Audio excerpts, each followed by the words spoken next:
Poštovani gledalci, nalazimo se u studiju kod našeg poznatog pop interpretatora Zafira Hadžicerovića. Njegov najnoviji album se zove Nekad se moglo bar u kafić sjest.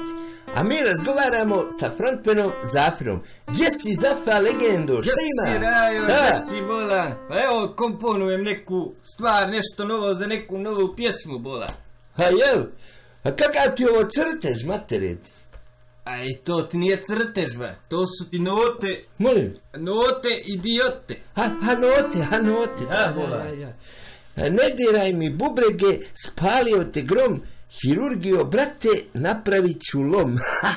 Ovaj tekst je ludilo pravo. Ja bolan ludilo, a to ti ide ovako. Kako? Ej, slušaj sad. Ne diraj mi bubrege, spalio te grob, hirurgio, brate, napravit ću lom. Ne diraj mi bubrege, nemoj biti sam. Operiši lepo, nemoj sve po svom.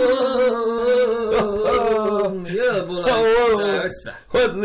Odlična.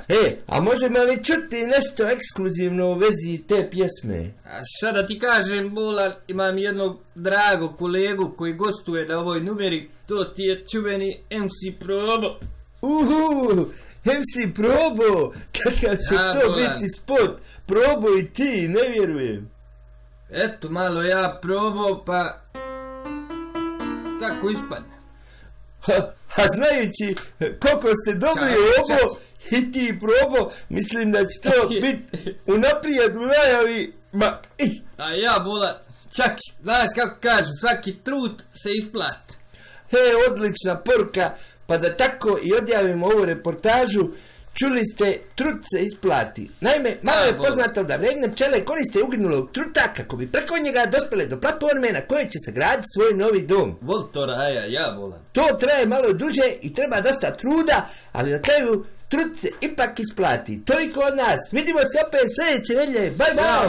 Pozdrav, Zafa. Živio. Udri samo po ti hitovima. Oteraj po svoj. To, Zafa. Možeš ti to još tako pjevat, bravo. Može, brate, bolan, kak te ti me... Još 100 godina, jeli? Da, još 100 godina bi ti, mogo bi ti to. Slijepo bi ja to, kod drva bi kotrljao. Voltora, ja kad se popnem na binu, povatim ti balvan, ja raspalim, te skotrljam i tera po svoj.